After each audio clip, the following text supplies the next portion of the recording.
quantités des degrés, exactement. Donc, quantité des degrés, comment monter et ne jamais descendre. Vous savez, j'aurais bien voulu avoir un PowerPoint là-dessus, avec une présentation, mais c'est des questions de temps. Mais un jour, on va l'avoir. Amen. Mais si vous vous rappelez bien, on avait commencé à parler de cela. On a dit qu'il y a combien? Il y a 15 psaumes qui commencent par le titre quantité des degrés. Et ces 15 psaumes-là, c'est distribué de telle manière à ce que tu peux vraiment. Je ne crois pas qu'ils vont pouvoir trouver ça là derrière, mais j'avais envoyé une fois un PDF où on avait distribué ça de telle manière à ce que tu puisses vraiment voir le chemin qui est derrière cela. Et le chemin, vraiment, ça te montrait comment est-ce que tu rentres, comment est-ce que tu restes, et comment est-ce que tu grandis. Et peut-être la prochaine fois, je vais vous montrer.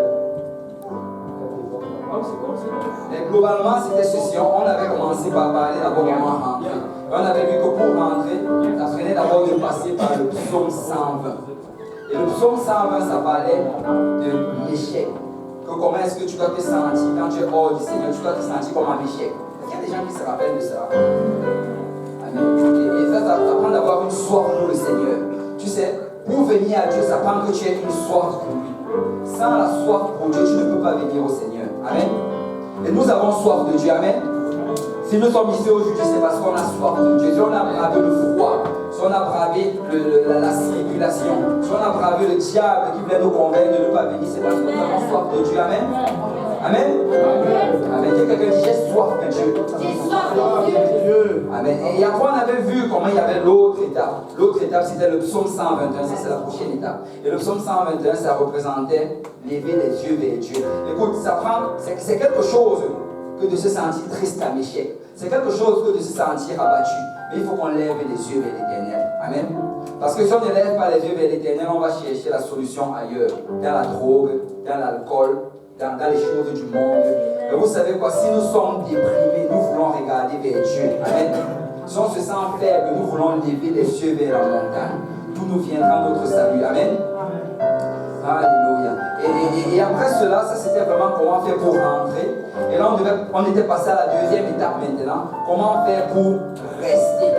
Et pour rester, il y a 4 psaumes qui suivent. Et les 4 psaumes là, c'est vraiment des psaumes de fondation. Et tout cela, pour les reconnaître, ça dit de David. Et en passant, pour ceux qui avaient oublié, là, les psaumes, les cantiques des degrés, ça va de psaume 120 jusqu'à psaume 134. C'est 15 psaumes. Et comme j'ai dit, il y a 2 par lesquels tu rentres, 120, 121. Il y a 4 qui sont les fondations par lesquelles tu restes. Et si tu mets cela en pratique dans ta vie, tu vas persévérer pour le Seigneur. Vous savez, David, ce n'est pas un hasard que le Seigneur l'ait choisi pour écrire ces psaumes-là. C'est parce que David, c'était quelqu'un qui savait persévérer. David, c'était quelqu'un qui savait tenir, qui savait s'accrocher à Dieu. Et nous voulons imiter David. Amen. Dans cette psaume-là, c'est quand il est écrit de David. Et on en avait parlé de 2 la dernière fois. Le premier était le psaume 122. Ça parlait de la louange. C'est où David dit, je suis dans la joie quand on me dit, allons dans la maison de l'Éternel. Amen. Et on avait vu que pour persévérer dans les voies du Seigneur, pour tenir ferme, ça prend que tu deviennes un adorateur. Tu dois apprendre à louer le Seigneur. Tu sais, chaque fois qu'on loue le Seigneur, réalise que peut-être, ça va être le point tournant dans ta vie. Peut-être ça va être à ce moment quand tu seras en train de louer le Seigneur que le Seigneur va changer toutes les situations et toutes les circonstances de ta vie. Écoute, la louange, ce n'est pas quelque chose qu'on prend à la légère. C'est pour ça que ton corps le veut ou ne veut pas, tu dois dire je vais louer le Seigneur. Je vais adorer le Seigneur. Je vais battre mes mains. Je vais pousser vers Dieu des cris de joie. Je n'ai pas besoin d'avoir les sentiments ou bien les émotions qui accompagnent cela. Je sais que c'est déterminant pour mon salut et pour ma persévérance. Amen. Et j'espère qu'avec cela, quelqu'un ne va plus jamais marquer un moment de louange. Parce que c'est vraiment dans la louange que le Seigneur combat les combats. Il demeure au milieu des louanges de son peuple. Et par la suite, on avait vu autre chose, c'était le psaume 124. Ça, c'était encore quand il était décrit de David. Et ce psaume-là, ça parle du nom de l'Éternel. Et vous savez, la première chose, c'est la louange. Tu dois t'assurer d'être un adorateur, d'être quelqu'un qui loue le Seigneur. La deuxième chose, c'est que tu dois invoquer le nom de l'Éternel. Et que nous devons invoquer le nom de l'Éternel en tout temps. Vous savez quoi? La première chose qui doit être toujours près de sortir de notre bouche, c'est le nom de l'Éternel. Quand quelque chose t'arrive, au nom de Jésus, je reprie au nom de Jésus, je confesse au nom de Jésus, au nom de Jésus, parce que c'est un nom qui est puissant. Amen. Qui c'est ici qui a la puissance dans le nom de Jésus? Alléluia. Il y a la puissance dans ce nom. Et quand on invoque ce nom, tout genou fléchit dans les cieux, sur la terre et sous la terre.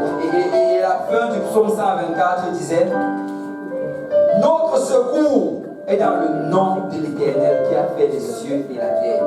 Et tu sais, pour persévérer, tu dois savoir que ton secours c'est dans le nom de l'Éternel. Quand ça va mal, invoque le nom de Jésus. Quand tu te sens abattu, invoque le nom de Jésus. Quand tu te ressens comme vouloir rétrograder, invoque le nom de Jésus. Parce que c'est ça qui va te garder. Et aujourd'hui, maintenant, on va parler des deux derniers psaumes qui sont de David et qui représentent aussi les fondations. Et le premier dont on va parler aujourd'hui, on va le lire avant de nous asseoir. C'est le psaume 133. Psaume 133. Si on peut tous aller dans nos Bibles. Alléluia. Psaume 133. On va le lire tous ensemble. Amen. Et vous savez, c'est important qu'on le lise tous ensemble parce que ça parle justement de quelque chose qui ne peut pas être fait seul. Ça parle de quelque chose qui doit être fait ensemble. Amen. Alors, qui va lire avec moi? Tous. Alléluia. Gloire au Seigneur. Psaume 133. Si vous vivez, dites Amen. Amen. Alléluia. On va lire tous ensemble. Cantique des décrets de David. Voici, oh, qu'il est agréable, qu'il est doux pour les frères de demeurer ensemble. C'est comme l'huile précieuse qui, répandue sur la tête, descend sur la barbe d'Aaron, qui descend sur le bord de ses vêtements. C'est comme la rosée de l'Hermon qui descend sur les montagnes de Sion. Car c'est là que l'Éternel envoie la bénédiction, la vie pour l'éternité. Alléluia. Et ce psaume parle d'unité. D'unité. Amen.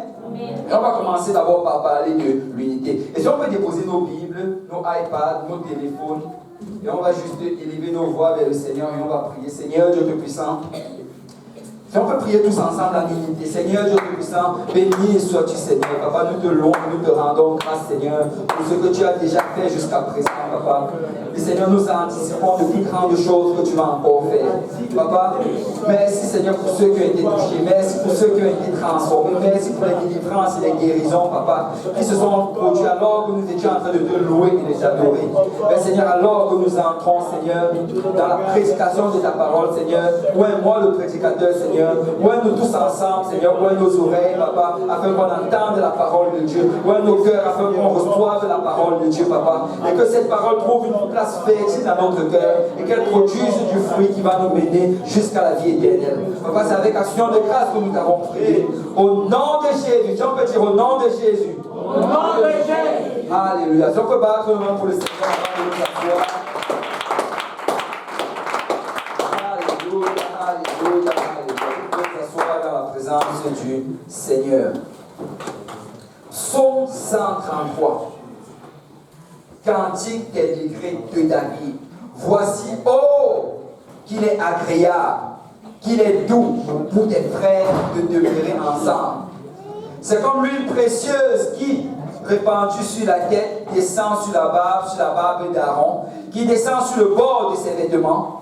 C'est comme la rosée de l'Hermon qui descend sur les montagnes de Sion, car c'est là, que quelqu'un dit c'est là, que l'Éternel envoie la bénédiction, la vie pour l'éternité. Le Seigneur dit que c'est là, c'est à cet endroit-là qu'il envoie la bénédiction et la vie pour l'éternité.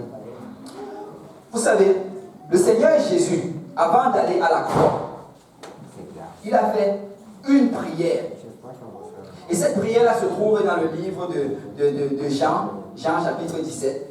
Et on appelle souvent cela la prière sacerdotale. En fait, c'est la prière de Jésus. Et quand il a fait cette prière-là, vous savez, quand il a prié, il aurait pu demander n'importe quoi au Seigneur. Il aurait pu demander qu'il y ait beaucoup de joie au milieu de ses apôtres et de ses disciples. Il aurait pu demander la prospérité financière. Il aurait pu demander la santé de ses disciples. Il aurait pu demander qu'il ait la puissance de chasser tous les démons à Jérusalem. Il aurait pu demander n'importe quoi. Mais quand tu regardes ce que le Seigneur demande, regardez, on va aller dans Jean chapitre 17. Jean 17, verset 11, la Bible dit, « Je ne suis plus dans le monde, et ils sont dans le monde, et je vais à toi. Père Saint, garde en ton nom ceux que tu m'as donnés, afin qu'ils soient un comme nous. » C'est ce que le Seigneur demande avant de partir au Seigneur. Ce que Christ, l'homme, demande à l'Esprit de Dieu, c'est de garder les disciples afin qu'ils soient un. Il aurait pu n'importe quoi, mais il demande de les garder afin qu'ils soient un. En fait, il prie pour l'unité dans l'Église. Il prie pour l'unité au milieu de ses enfants. Il prie pour l'unité au milieu de ses disciples. Parce que réellement, la chose dont on a le plus besoin aujourd'hui, c'est l'unité. La chose dont l'Église a le plus besoin aujourd'hui, c'est d'être unis. Et tu sais, après avoir fait cela, il parle, en vue continue sa prière. Et quand tu arrives au verset 20, il dit, ce n'est pas pour eux seulement que je prie, mais encore pour ceux qui croiront en moi par leur parole. C'est qu'il ne priait pas juste pour les apôtres et les disciples en ce temps-là, mais il priait également pour nous. Il priait pour J. Péniel, il priait pour l'Église de l'Est, il priait pour que nous soyons unis. Parce qu'une puissance dans l'unité. Regardez le verset 21. Afin que tous soient un. Comme toi, Père, tu es en moi et comme je suis en toi. Afin qu'eux aussi soient un en nous pour que le monde croie que tu m'as envoyé. C'est le Seigneur Jésus dit ici que si nous sommes un, si nous fonctionnons en unité, ce que nous allons être puissants dans l'évangélisation. Nous allons être puissants dans le salut des âmes. Parce que, regardez, il y a un principe dans la parole de Dieu. La parole de Dieu dit que un va chasser 1000, mais deux 10 000. Deux vont chasser 10 000. Et si tu regardes mathématiquement parlant, ça ne fait pas de sens. Si un chasse 1000, deux est supposé chasser 2000. Mais tu sais, dans le principe de Dieu, dans ce que Dieu a établi comme loi, quand on va s'unir, on va décupler notre puissance. Quand on va s'unir, il va déposer une onction dessus et rien ne pourra nous empêcher. Écoutez, même dans le mal, quand les gens s'unissent dans le mal, il y a la puissance. Qu'est-ce qui s'était passé à Babel? À Babel, le Seigneur avait dit ne construisez pas. Pas ne construisez pas, il avait dit dispersez-vous. Dispersez-vous et remplissez toute la terre. Mais ils ont décidé de s'unir pour désobéir à la parole de Dieu. Alors ils se sont unis. Et quand le Seigneur a vu comment il construisait la tour de Babel, il a dit, ça ce sont les paroles de Dieu, ce ne sont même pas les paroles d'un homme. Il a dit, ils vont sûrement réussir leur projet parce qu'ils sont unis, parce qu'ils forment un peuple. Et si ça marche dans le négatif, ça marche encore plus dans le positif. Amen. Alors le Seigneur a prié pour qu'on soit unis, et ça prend vraiment que nous soyons unis. Regarde, le diable présentement, il est en train de combattre bec et ongle pour qu'il n'y ait pas d'unité dans l'Église. Il est en train de combattre bec et ongle pour que chacun d'entre nous, on commence à avoir des problèmes et des différends avec d'autres personnes. Regardez, dans l'Église où nous nous trouvons présentement, c'est une église multiculturelle. Il y a certains qui viennent d'Europe, il y a d'autres personnes qui viennent d'Asie, d'autres personnes qui viennent d'Afrique, et il y a d'autres qui viennent d'Haïti. Et quand je regarde, c'est toutes ces nations qui viennent de différentes cultures, différentes langues. Et normalement, il devrait y avoir la discorde. Normalement, ça devait être les disputes. Et vous savez, souvent, le diable va revenir encore sur cela. Il va commencer à piquer certaines personnes pour leur rappeler que hey, tu n'es pas de la même tribu que telle personne. Ou tu n'es pas de la même nation que telle personne. Et il va essayer de créer la discorde et de créer des problèmes. Parce qu'il sait que s'il y a des problèmes au milieu de nous, nous n'allons pas aller bien loin. Amen. Vous savez, nous devons intentionnellement être unis. Nous devons intentionnellement décider de ne pas prendre parti pris par rapport à nos cultures, à nos nations. Écoute, si tu viens du Congo, tu dois intentionnellement penser que je ne veux absolument pas favoriser mon frère qui vient du Congo. Je veux penser que mon frère qui vient peut-être du Gabon ou bien qui vient de la Côte d'Ivoire, qu'il est également mon frère de la même manière que celui qui vient du Congo. Ça doit être intentionnel. Amen. Parce que notre chair va vouloir à ce qu'on s'accroche à notre pays. Notre chair va vouloir, oui, c'est le temps de prier pour les Camerounais. Là, on est en feu. Où on va prier, il y aura le feu. Mais qu'on va élever, prions maintenant pour les Philippinos. Ça va être autre chose. Parce que notre chair veut créer ces discordes. Notre chair veut s'attacher aux cultures. Ça veut s'attacher à notre nation. Mais quand nous entrons dans la maison du Seigneur, la Bible dit que nous sommes un seul peuple. Nous avons le même sang, le sang de Jésus. Nous avons un seul Père qui est Dieu et au-dessus de tous. Nous avons une seule mère qui est l'Église. Il n'y a plus de différence entre nous tous. Et nous devons intentionnellement chercher l'unité. Amen. Nous devons être unis. Écoute, quand je regarde la vie de Jésus, il ne faisait absolument pas de favoritisme par rapport aux membres même de sa propre famille, par rapport à ses frères et sœurs dans le Seigneur. Absolument pas. La Bible nous dit, ça c'est dans le livre de Marc, Marc chapitre 4, il était en train d'enseigner la parole de Dieu dans un lieu, je crois que c'était la maison de Pierre. Alors qu'il enseignait la parole de Dieu, il y avait une grande foule qui était là, qui écoutait, et ils avaient bondé, c'était jusqu'à la porte, c'était même impossible d'entrer. Et là on nous dit que la mère et les frères de Jésus sont venus. Étant la mère et les frères de Jésus, ils s'attendaient à avoir beaucoup d'honneur. Ils se sont placés à la porte et ils ont dit, allez chercher Jésus, dites-lui que sa mère et ses frères sont ici dehors, il attend. Et vous connaissez la réponse que le Seigneur a dit. Il a dit, ma mère et mes frères, ce sont ceux qui sont ici et qui obéissent, qui écoutent la parole du Seigneur. Parce qu'il ne faisait pas de favoritisme. En ce moment-là, c'était une période où sa mère et ses frères le croyaient même le prenaient pour fou.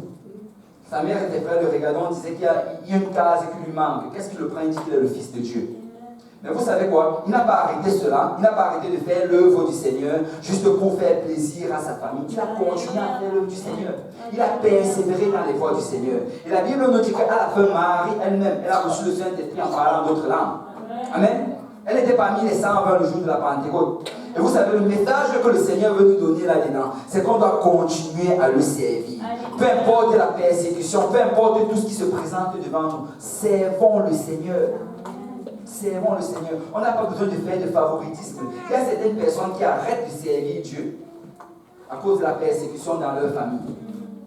Et là, ils vont se dire que, oh, si je ralentis ma marche, si je commence à ne plus venir autant à l'église, si je commence à prendre, à prendre un peu de raccourci par rapport à la sanctification, si je commence à céder un peu à certaines choses qui me demandent, qui sont contre la volonté du Seigneur, peut-être qu'ils vont venir à Dieu. Écoute, ils ne vont pas venir à Dieu avec cela. Ce n'est pas ça qui va les amener à Dieu. Ce qui va les amener à Dieu, c'est si tu persévères. C'est si tu t'accroches à la parole de Dieu. Tu dis, Seigneur, je vais te servir. Je sais que ce n'est pas moi qui va les gagner, mais c'est toi qui vas les gagner. Je sais que ce n'est pas par ma force qu'ils vont venir, mais c'est toi qui vas les amener. Vous savez, la première destruction dans la parole de Dieu nous rapporte l'histoire d'une famille dont le père était zélé pour Dieu. Et parce qu'il était zélé pour Dieu, le Seigneur l'a sauvé lui et toute sa famille. La deuxième destruction nous rapporte l'histoire d'un homme qui habitait au milieu des pécheurs. Mais il avait un membre de sa famille qui l'aimait tellement, qui avait un amour passionné pour lui. Et ce membre de la famille a prié pour lui, il a intercédé. Je parle d'Abraham. Et la Bible nous dit que Lot, il n'avait même rien à voir là-dedans. Mais les anges de Dieu sont partis, on l'a pris par la main et on l'a tiré pour le mettre hors de la ville. Parce qu'Abraham priait. Et le message vraiment pour chacun d'entre nous aujourd'hui, c'est juste sois l'ami du Seigneur. Accroche-toi à Dieu. Le Seigneur va prendre soin de ta famille. Ne dilue jamais ta marche avec le Seigneur, juste parce que tu veux faire plaisir à la famille. D'abord Dieu en premier. Le Seigneur va t'aider. Amen. Amen. Amen. Et nous devons être unis dans le Seigneur. Ça prend d'être unis, ça prend de t'accrocher au corps du Christ. Accroche-toi au corps du Christ. Écoute, quand tu regardes dans le monde dans lequel on vit présentement, il y a tellement de choses qui nous sont jetées dessus. Les médias nous envoient des choses, la télévision. Rien que quand tu sors dans les écoles, on nous balance n'importe quel genre de choses. Et ces choses qu'on nous prêche dans nos écoles, c'est complètement contraire à la parole de Dieu. Dans l'école, on va te dire que ok, tu peux faire, tu peux avoir des relations avant le mariage aussi longtemps que c'est consentant. On va même distribuer des préservatifs dans les écoles. Mais vous savez, la parole de Dieu dit que c'est un péché. La parole de Dieu a un nom pour cela et ça s'appelle la fornication. Amen. Amen. Je suis en train de prêcher au peuple de Dieu. Écoute, nous ne devons pas écouter ce qu'ils nous disent dans nos écoles. On écoute ce que la parole de Dieu nous dit. C'est la parole de Dieu qui décide. Donc on s'accroche à cette parole. On marche en unité par rapport à cette parole. Écoute, ce n'est pas par rapport à ce que nous pensons ou bien ce qu'ils pensent. C'est par rapport à ce que la parole de Dieu pense. Et nous devons être unis dans le message qu'on prêche.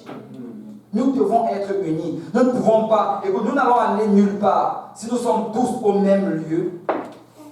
Mais certains prêchent un message différent de ce qui est prêché. Peu importe ce que nous pensons, nous devons juste mettre nos pensées de côté et prêcher la parole du Seigneur. Les gars, il y a bien sûr dans la Bible certaines choses qui sont établies, qui sont indiscutables, comme le message du salut. On n'a même pas besoin de discuter là-dessus. Pierre leur dit, répandez-vous, que chacun de vous soit baptisé au nom de Jésus pour le pardon de vos péchés. Et vous recevrez le don du Saint-Esprit. C'est indiscutable. Donc ce n'est pas discutable que tu dois te repentir pour être sauvé.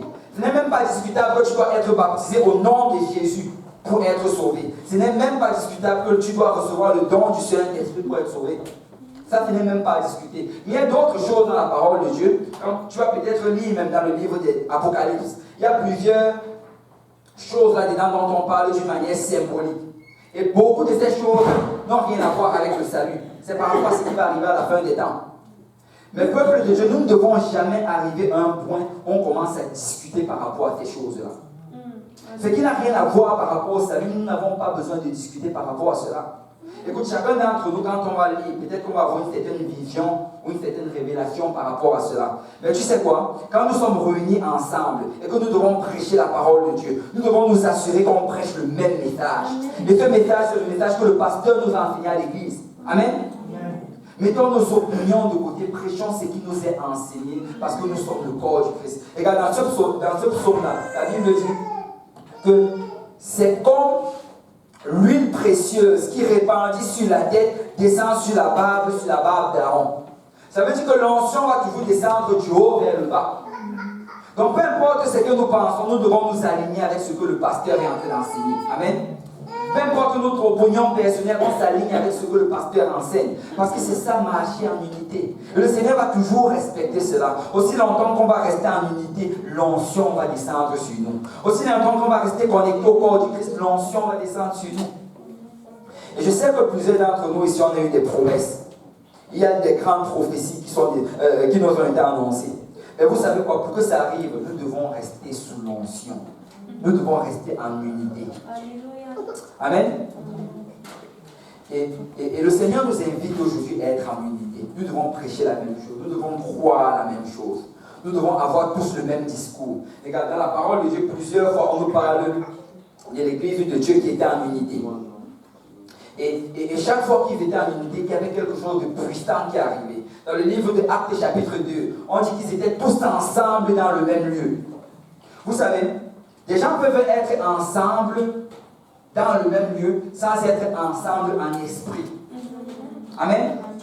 On peut tous être ici, là, mais ce n'est pas tout le monde qui est en train de penser à la même chose. Certains sont en train d'écouter la prédication, d'autres pensent à ce qu'ils vont manger après.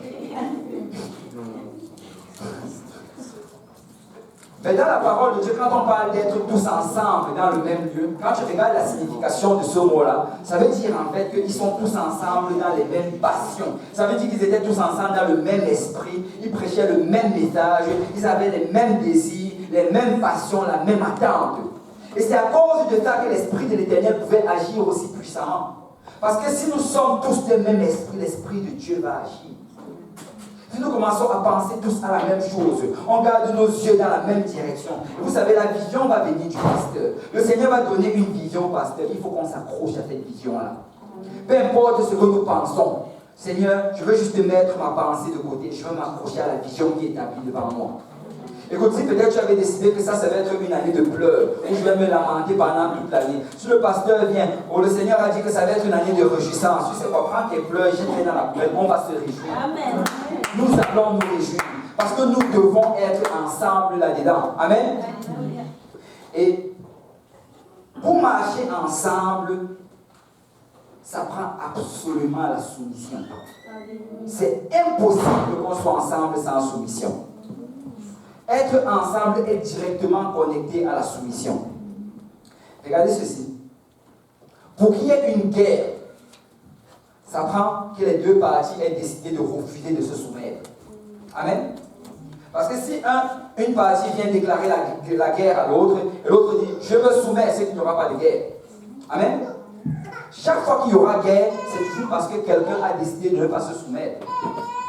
Et chaque fois que nous aurons des problèmes avec nos frères ou nos sœurs, c'est parce que l'un d'entre nous a décidé de ne pas se soumettre. Souvent on va voir, pasteur, regarde, on a tel problème, fais-moi justice, c'est parce que c'est de la faute de l'autre, blablabla. Écoute, on n'a pas besoin de connaître tout cela. Est-ce que tu as décidé de te soumettre? Parce que si tu t'étais soumis, c'est qu'on n'en serait pas arrivé là. Amen. La Bible nous demande, soumettez-vous les uns et les autres. Parce que s'il faut y avoir l'unité, ça va prendre de la soumission. Ça va prendre que quelqu'un dise que, écoute, tu peux me chercher les problèmes comme tu veux. Je ne vais pas céder, je m'abandonne, je me soumets. Tu as gagné. Mais nous allons rester unis. Peu importe ce que tu penses, tu as gagné. Nous allons rester unis. Écoute, ça prend vraiment de partir avec cette pensée-là. Je vais garder l'unité. Je vais garder l'unité. Amen. Nous devons être unis dans toutes choses. Nous devons être unis même dans la louange. Tu sais, quand on loue souvent le Seigneur, souvent tu vas voir quand les gens commencent à louer, ils vont tous partir à gauche. À un moment, ils vont s'arrêter, après ils vont tous partir à droite. Écoute, si tu viens devant, suis le reste. Amen. Ce n'est pas un show. Ce n'est pas toi qu'on est venu voir. Amen. Tu sais quoi, quand ils vont tous partir à gauche, si moi je vais à droite, ça veut dire qu'on va me voir. Non, non, non. Nous sommes venus pour travailler en unité. C'est le Seigneur qu'on est en train de louer. C'est lui le seul qu'on doit voir. Amen. C'est lui le seul qu'on doit célébrer. Nous devons être unis. Unis dans nos pensées. Écoute, quand c'est le moment, quand on dit, ok, maintenant c'est le moment, lèvons-nous et on va intercéder pour les âmes. Peu importe à ce que tu pensais, juste lève-toi, intercède pour les âmes. Amen. Parce que nous devons fonctionner dans l'unité. Puis on dit, ok, maintenant c'est le moment, on va se lever, on va venir à l'autel pour prier. Écoute, même si tu n'as rien à prier pour, viens à l'autel. Parce qu'on va fonctionner dans l'unité. Amen. Tu vas dire, ok, c'est le moment de battre les mains, pousser vers Dieu des cris de joie. Même si tu ne te ressens pas, juste bats les mains et pousse vers Dieu des cris de joie parce qu'on fonctionne en unité. Parce qu'il y a une puissance dans l'unité. Amen. Il y a une puissance. La Bible dit que c'est là que l'Éternel envoie la bénédiction. Écoute, si tu te joins au peuple de Dieu et que tu es uni avec le peuple de Dieu, tu vas être béni. Amen. C'est là qu'il envoie la bénédiction. C'est pour ça que quand on commence à louer le Seigneur, écoute, si tu veux être béni, lève-toi, loue le Seigneur. Parce que les bénédictions sont en train d'être déversées. C'est là que le Seigneur envoie la bénédiction. Et ça, c'est vraiment la clé si tu veux persévérer dans le Seigneur. Apprends à t'unir au peuple de Dieu. Nous devons avoir le même langage, le même esprit, les mêmes sentiments. Regarde, j'ai déjà entendu plusieurs fois ceci. On va souvent conseiller à quelqu'un quand la personne vient de venir dans le Seigneur que, oh, écoute, même si tu n'as pas encore la conviction par rapport au principe de la sanctification qu'on enseigne, tu n'as pas besoin d'obéir à cela. Et tu peux juste rester. Le jour que tu auras la conviction, tu vas obéir. Vous savez, tu peux le dire si tu le veux. Mais moi, je crois qu'il y a quelque chose d'encore meilleur que cela. Moi, je crois vraiment que si cette personne-là décide que non, peut-être je ne comprends rien, mais je vais quand même m'unir au peuple de Dieu. Je vais marcher dans l'unité. C'est que cette personne aura sa bénédiction. Parce que la Bible dit que c'est là que le Seigneur envoie la bénédiction. Et que le Seigneur fonctionne par ses principes. Peu importe ce que tu penses, peu importe ce que tu comprends, si tu commences à fonctionner dans les principes du Seigneur, tu vas être béni. Parce que c'est là qu'il envoie la bénédiction. Et regardez, on dit c'est là qu'il envoie la bénédiction et la vie pour l'éternité. La vie pour l'éternité. Regarde, il y a toujours des obstacles qui vont s'élever contre l'unité. Il y a premièrement l'origine. Tu sais, on va toujours penser, d'où est-ce que moi je viens? Je suis quand même quelqu'un d'intelligent, quelqu'un de sage. Je ne veux pas faire comme cette personne-là. Moi, ma famille est importante. Moi, ma tribu est importante. Mon pays, vous savez c'est quoi mon pays? Et on va avoir ces barrières-là qui vont vouloir à ce qu'on se déjoigne pour aux autres. Et non seulement ça, il va y aussi avoir l'opinion. Moi, je pense que ça devrait être comme ceci. Je pense qu'on devrait faire comme cela. Et il va y avoir en plus de cela l'orgueil, parce que tout cela est alimenté par l'orgueil. Je suis important quand même. Je suis quelqu'un, j'ai le droit d'avoir mon point de vue. Tu sais, quand tu viens au Seigneur, la Bible dit que tout genou fléchit et toute langue confesse que Jésus est Seigneur. Donc tu balances toutes tes affaires dans la poubelle et tu commences à marcher dans les voies du Seigneur. Amen. Tu décides, je vais être uni. Je n'ai pas besoin de comprendre, je n'ai pas besoin de saisir, mais je vais être uni. Amen. Parce que si nous voulons avoir la victoire aujourd'hui, ce sera dans l'unité. Amen. Que quelqu'un dit, je vais être uni. Regardez, dans Jean chapitre 17, versets 22 à 26, le Seigneur nous donne vraiment c'est quoi la clé pour être unis. Verset 22, je leur ai donné la gloire que tu m'as donnée, afin qu'ils soient un comme nous sommes un. Premièrement, il dit qu'il leur a donné sa gloire. Et la Bible nous dit, Christ en nous, l'espérance de la gloire. Ce dont Jésus est en train de parler ici, c'est le Saint-Esprit. C'est le Saint-Esprit que le Seigneur t'a donné, c'est pour que tu sois uni avec le peuple de Dieu. Si tu veux rester uni avec le peuple de Dieu, ça prend que tu sois continuellement rempli du Saint-Esprit. Nous devons être remplis du Saint-Esprit en tout moment. Écoute, je n'ai jamais vu quelqu'un se lever de la prière et ensuite commencer à courir chercher les problèmes à quelqu'un. Non. Parce que si tu es rempli du Saint-Esprit, l'Esprit qui est en toi va vouloir que tu sois uni. Souvent, très souvent, nous tombons dans les problèmes et des différends, tout simplement parce qu'on ne prie pas assez. Amen. Nous devons être remplis du Saint-Esprit. Il dit, je leur ai donné la gloire que tu m'as donnée, afin qu'ils soient un comme nous sommes un. Moi en eux et toi en moi, afin qu'ils soient parfaitement un. Et que le monde connaisse que tu m'as envoyé et que tu les as aimés comme tu m'as aimé. Et le verset 26, la Bible dit, je leur ai fait connaître ton nom et je le leur ferai connaître afin que l'amour dont tu m'as aimé soit en eux. La deuxième chose, c'est l'amour. Nous devons avoir l'amour fraternel. Écoute, dans le livre de 1 Corinthiens, chapitre 13, on définit l'amour. Et l'amour selon Dieu, qu'on appelle dans la Bible souvent la charité, ou bien le vrai mot en hébreu, c'est agapé. L'amour selon Dieu, ce n'est pas le même amour selon les hommes. Quand Dieu définit son amour, ça n'a rien à voir avec les émotions. Amen. Regarde, dans 1 Corinthiens chapitre 13, verset 4, la Bible dit, la charité, l'amour, est patiente, elle est pleine de bonté. Tu sais, il dit ici que la charité, ce n'est pas si tu te ressens bien ou pas avec ton frère ou ta soeur. Oh, j'aime beaucoup cette soeur-là. Pourquoi? Parce qu'elle me fait beaucoup de cadeaux. Oh, j'aime beaucoup ce frère-là. Pourquoi? Parce que chaque fois, il s'aide quand il vient m'aider quand je lui demande quelque chose. Il vient toujours me ramasser avec sa voiture. Oh, non, ça n'a rien à voir avec l'amour selon Dieu. Amen. Ça, c'est juste le sentiment, ça, c'est le charnel. Ça, c'est le plus bas niveau de l'amour. L'amour selon Dieu, il dit que c'est patient. Ça veut dire que le jour, quand tu dis en fait que j'aime telle sœur, en fait, tu es en train de dire que j'ai tellement été patiente avec cette sœur-là. Parce que c'est ça le vrai amour. Amen. Si tu n'as jamais été patiente avec un frère ou une sœur, tu n'aimes pas vraiment. Parce que l'amour est patient. Amen. L'amour est plein de bonté. Tu sais, notre définition de l'amour, on nous a tellement donné, on aime. Mais ici, c'est plutôt donner. Parce qu'il y a plus de joie à donner qu'à recevoir. Quand tu dis que j'aime quelqu'un, j'ai tellement donné à cette personne, c'est ça l'amour. La charité n'est point envieuse. L'amour ici, c'est quand tu arrives à un point où, quand ton frère ou ta soeur est béni, tu ne commences pas à envier que, oh, pourquoi moi aussi je n'ai pas? Pourquoi moi aussi je n'ai pas été béni? Non, si tu aimes vraiment cette personne, c'est au point où tu dis que, wow, je suis content, il a été béni. Alléluia! Le Seigneur est bon, le Seigneur a béni ma soeur. Il ne m'a peut-être rien donné, mais alléluia, merci Seigneur. C'est ça l'amour. C'est ça l'amour. Et il dit, la charité ne se vante point. Tu sais, l'amour, c'est quand tu arrives à un point où tu reçois quelque chose, mais tu ne vas pas te vanter. Oh, regarde ce que j'ai reçu, regarde comment le Seigneur m'a béni. Non.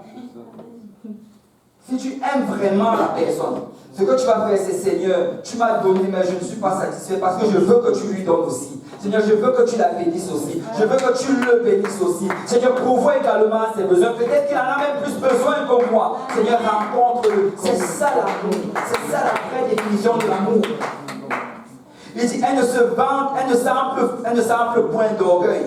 Écoute, quand tu as l'amour pour quelqu'un, tu ne penses pas que tu es plus important que cette personne-là.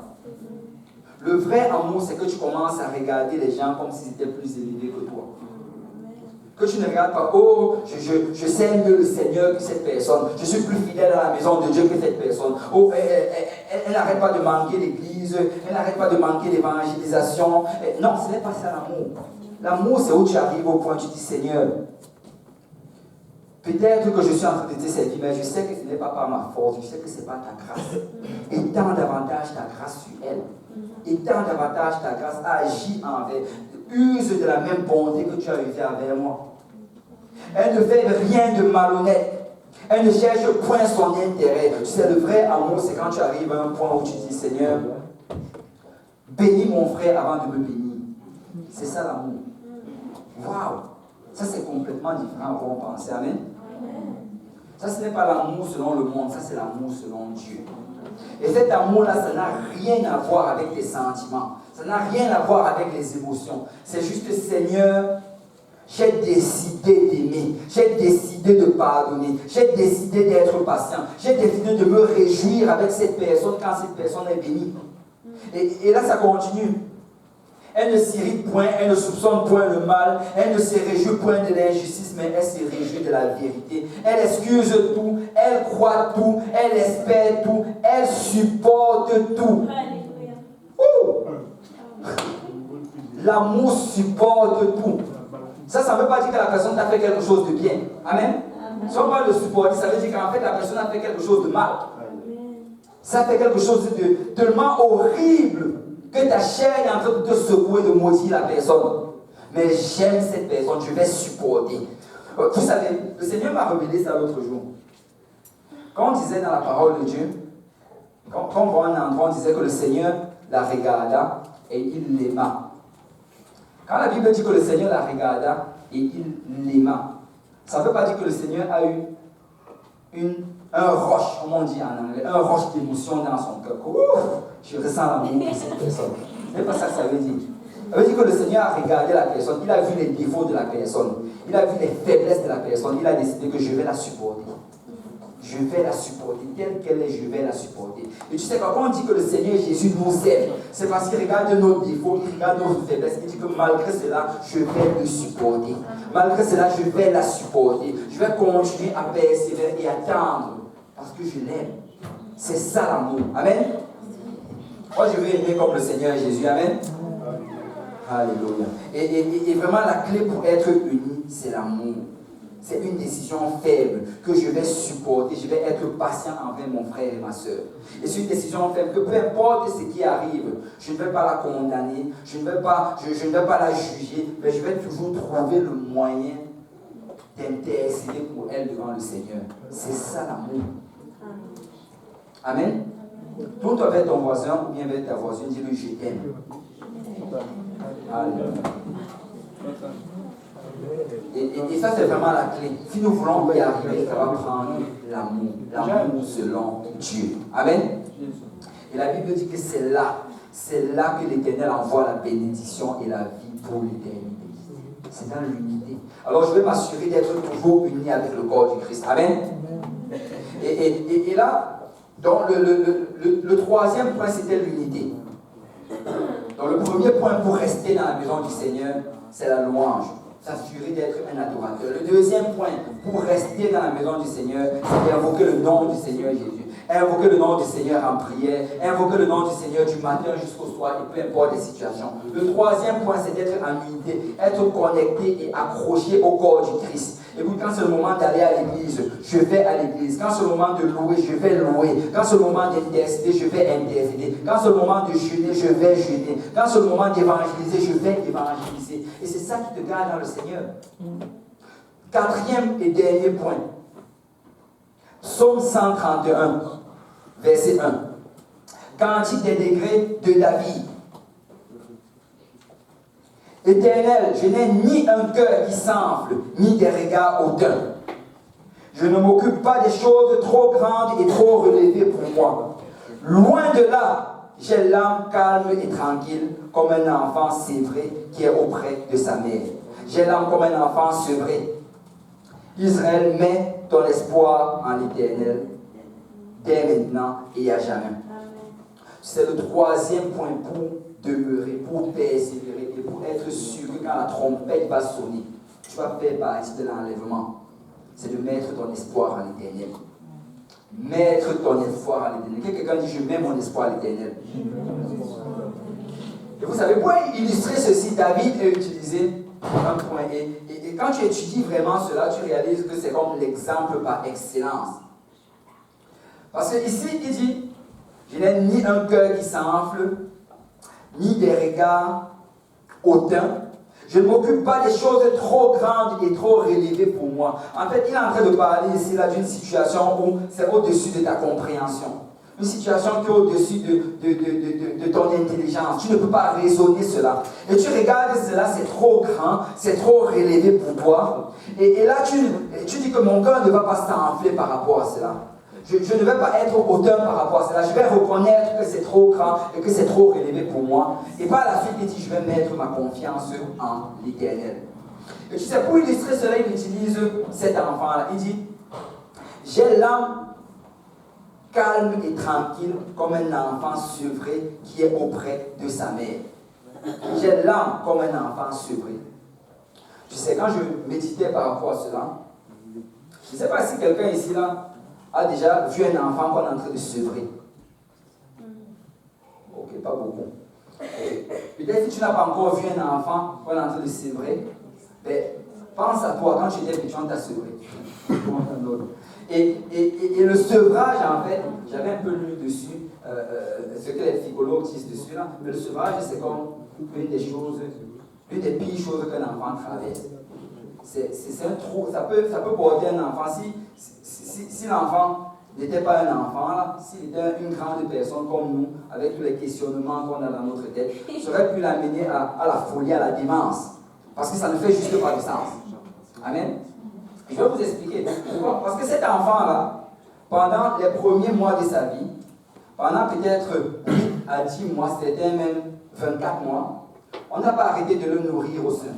Et il recevait le lait chaque jour. Et il le recevait même peut-être plusieurs fois pendant la journée. Et là, subitement, comme de nulle part, il ne reçoit plus. Et que tu sais, l'enfant, on peut se mettre dans la peau d'un enfant. Quelqu'un dit, mettons-nous dans la peau d'un enfant. Je ne sais pas comment on va le faire. Mais si cet enfant se trouve là, tu sais, souvent, quand tu n'as pas quelque chose, parce que tu n'as pas accès à cela, c'est quelque chose.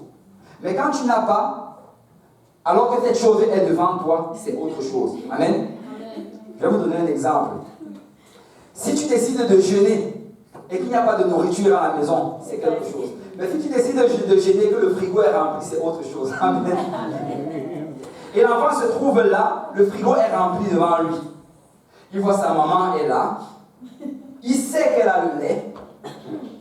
Il sait que ça coule chaque jour. Il n'y en a, ce n'est pas ça qui manque. Il peut le ressentir parce que les enfants ont vraiment ce lien-là avec leur maman. Il peut ressentir que maman a du lait pour moi. Et sa maman est là. Elle n'est pas malade. Il sait qu'elle n'est pas malade parce que les enfants ressentent même quand leur maman est malade. Amen. Il sait qu'elle est en bonne santé, en pleine forme physique et morale. Et elle n'est même pas endormie. Elle est là, elle le regarde. Yeux dans les yeux. Et ça, c'est tout ce qu'il sait. Mais ce qu'il ne comprend pas, c'est comment est-ce qu'elle ne me donne pas le lait aujourd'hui. C'est quoi le problème? Amen. Et là, l'enfant est troublé. Que c'est quoi? Que pourquoi est-ce que c'est comme ceci? Pourquoi est-ce que tout ceci est en train de m'arriver aujourd'hui? Qu'est-ce que j'ai fait? Et ça peut être tout un trouble pour un enfant. Parce que pourquoi est-ce que hier on m'a donné, pourquoi aujourd'hui on ne me donne pas? Même situation, même endroit, même mère, ma mère n'a pas changé. Et David illustre ce point ici. Et vous savez, ça c'est la situation dans laquelle nous nous trouvons continuellement. Parce que nous savons que Dieu n'est pas limité en puissance. Amen. Nous savons que Dieu a des provisions en abondance. Nous savons qu'il est capable de nous guérir en un instant. Amen. Est-ce qu'il y a des gens qui le croient ici? Nous savons que Dieu peut résoudre nos problèmes financiers en un instant. Nous savons que Dieu peut délivrer nos familles en un instant. Nous savons que notre Dieu, il est capable de toutes choses. Le ciel est son trône, la terre est son marchepied. Nous savons qu'il peut combattre chacun de nos combats. Amen. Nous savons qu'il n'est pas limité. Vous savez, Dieu ne tombe jamais en faillite. Il en a toujours en abondance. Et les enfants de Dieu le savent. Mais voilà, nous sommes là, nous regardons Dieu qui est devant nous. Et là, nous regardons nos besoins, les situations qu'on traverse, nos problèmes et nos tribulations. Et on se dit, mais Seigneur, qu'est-ce qui se passe? Pourquoi tu n'agis pas aujourd'hui comme tu as agi hier?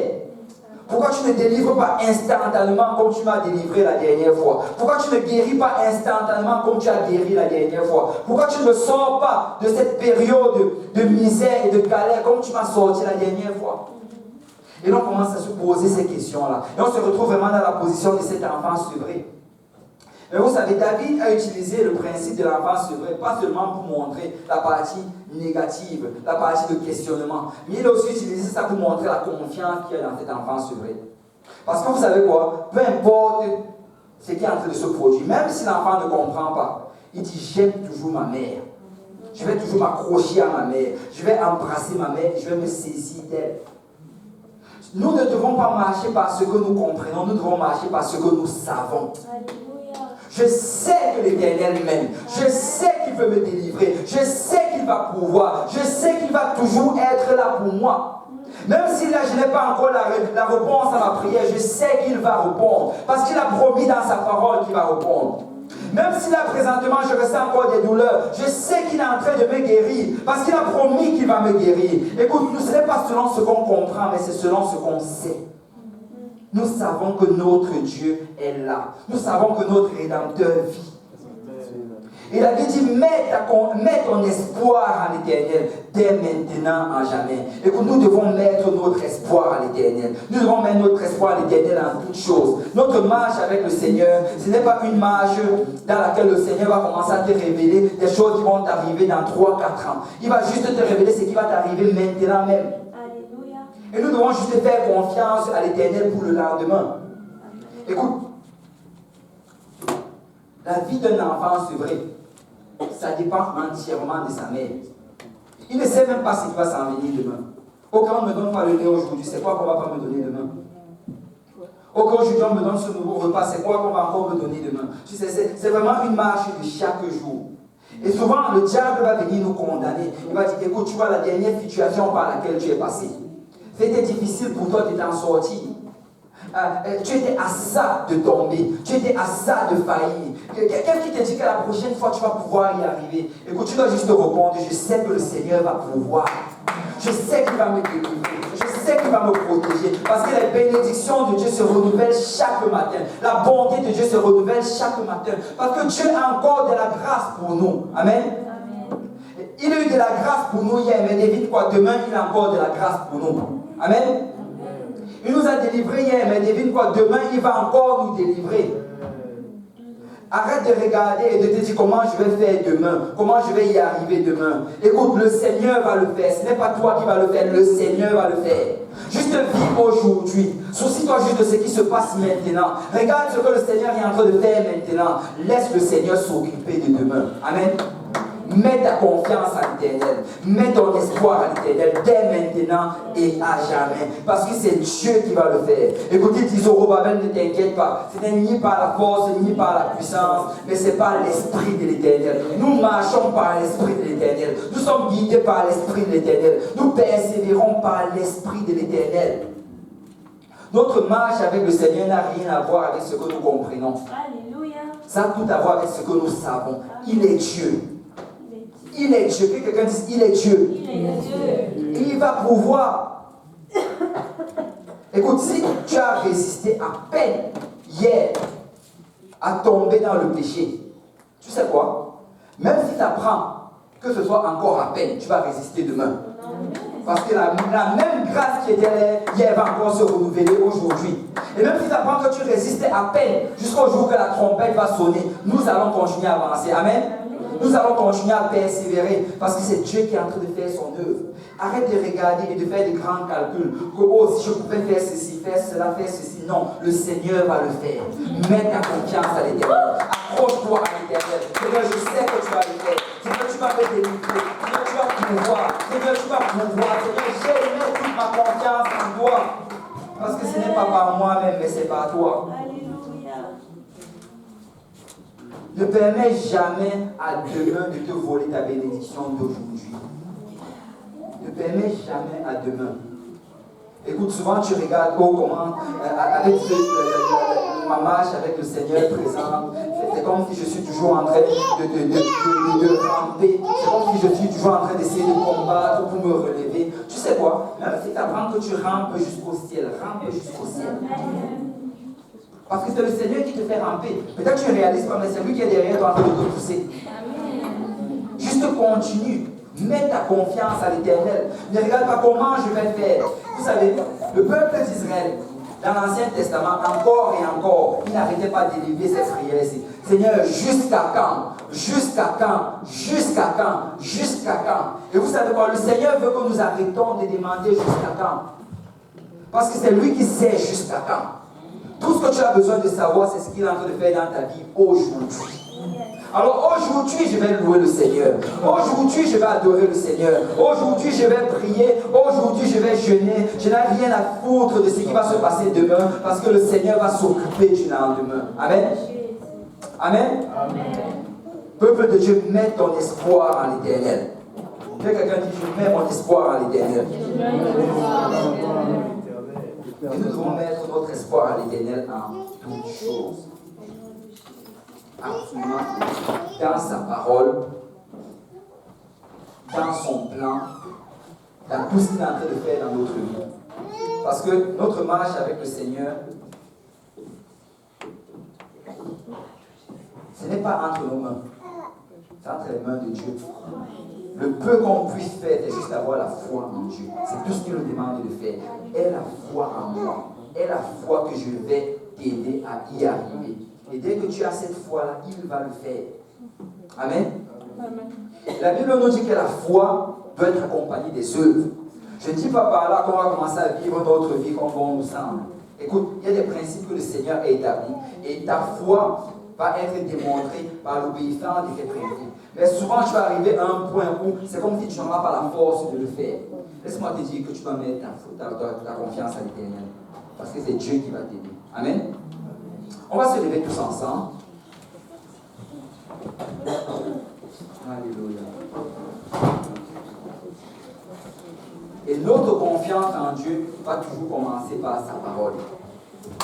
La Bible nous dit que Abraham crut en Dieu. Et cela lui fut imputé à justice. Tu sais, quand tu regardes cette histoire-là, Dieu a dit à Abraham que tu vas avoir un enfant. Et la Bible dit qu'il avait reçu cette promesse, il avait encore 75 ans. 10 ans sont passés, il n'avait toujours pas cet enfant-là. Et là, le Seigneur revient encore parler à Abraham. Il dit, Abraham, tu vas avoir un enfant. Et la Bible nous dit, c'est à ce point-là que la Bible nous dit exactement qu'Abraham crut en Dieu et cela lui fut imputé à justice. Ça veut dire que le Seigneur a regardé Abraham ce jour-là. Alors qu'Abraham a dit, oui Seigneur, je te crois. Tu as dit que je vais avoir un enfant. Oui Seigneur. Seigneur, j'ai peut-être 85 ans aujourd'hui. Je n'ai plus de désirs pour ma femme. Ma femme n'a plus de désirs pour moi. Elle a passé la ménopause. Mais je te crois parce que tu as dit que je vais avoir un enfant. Et la Bible dit que quand il a dit cela, le Seigneur a dit, ça va t'être imputé à justice et tu vas avoir un enfant. Mais si tu continues à étudier la vie d'Abraham, tu vois comment, alors qu'il était dans l'attente de cet enfant, ça a pris environ 15 autres années. Mais pendant ce temps-là, Abraham a fléchi. Abraham a eu un autre fils avec sa servante Agar. Et il pensait même que cet enfant-là, c'était l'enfant de la promesse.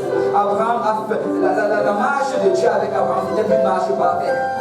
Mais le fait qu'Abraham croyait en Dieu, c'est ça qui lui faisait persévérer dans les promesses de Dieu. Parce que quand le temps est venu, à l'âge de 100 ans, le Seigneur Seigneur a accompli sa promesse. Et le message vraiment que nous devons tirer de cela, c'est que nous devons faire confiance à l'Éternel. Écoute, peut-être tu es ici aujourd'hui. Et quand on t'a prêché le message de l'évangile, on t'a dit que tu dois te repentir de tes péchés. Tu dois être baptisé au nom de Jésus pour le pardon de tes péchés. Tu dois être rempli du Saint-Esprit.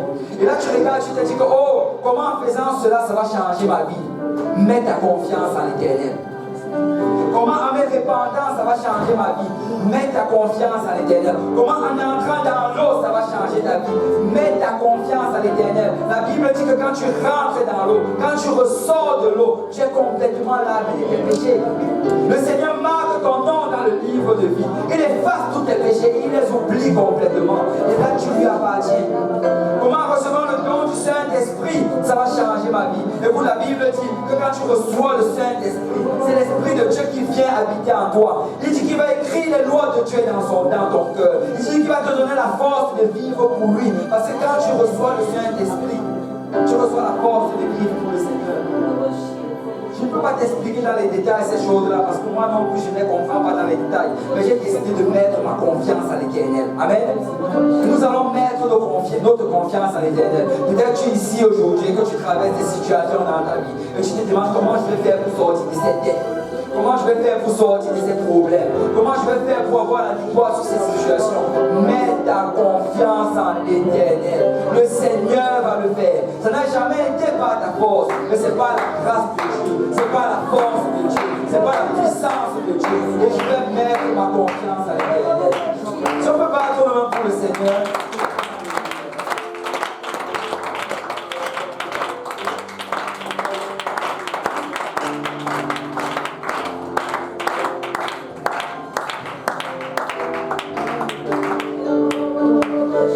Dieu a été bon envers toi hier, il sera encore bon envers toi aujourd'hui. Dieu a usé de miséricorde envers toi hier, il va encore user de miséricorde envers toi aujourd'hui. Peut-être que hier tu as réussi à t'en sortir de justesse, mais aujourd'hui tu vas encore réussir à t'en sortir. Parce que le même Dieu qui t'a aidé hier va t'aider aujourd'hui. Juste mets ta confiance en l'Éternel.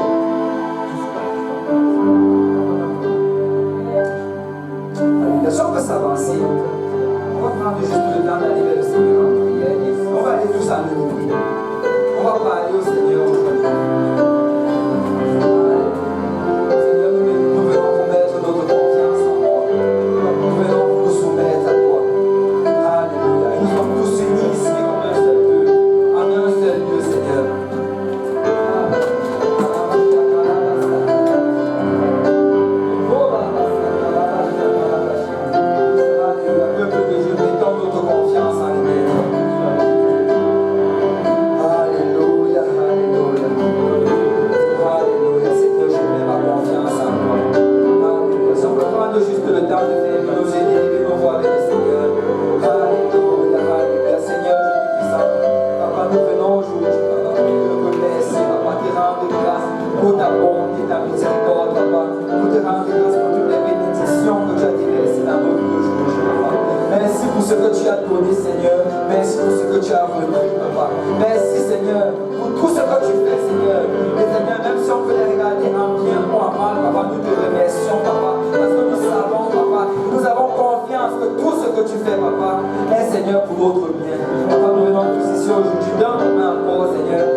Créé le ciel et la terre. Je mets mon espoir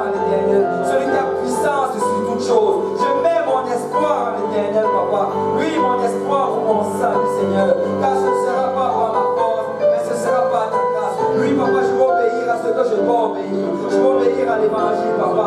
Mais ultimement, je mets mon espoir en l'éternel, papa. Oh Seigneur, mon espoir, Seigneur. Vous, Seigneur, marchez dans mes voies, papa. Oh, ma chair me combat, Seigneur. Le monde me combat, Seigneur. Mais je sais que ce n'est pas ta force que je vais y arriver. Car je mets mon espoir en l'éternel. Oh Seigneur, je mets mon espoir en toi, papa. Parce que tu vas m'aider, Seigneur, à prier, papa. Tu vas m'aider, Seigneur, à lire ta parole. Tu vas m'aider, Seigneur, à jeûner. Tu vas m'aider, Seigneur, à évangéliser. Parce que mon espoir, Seigneur, est en l'éternel. Oh,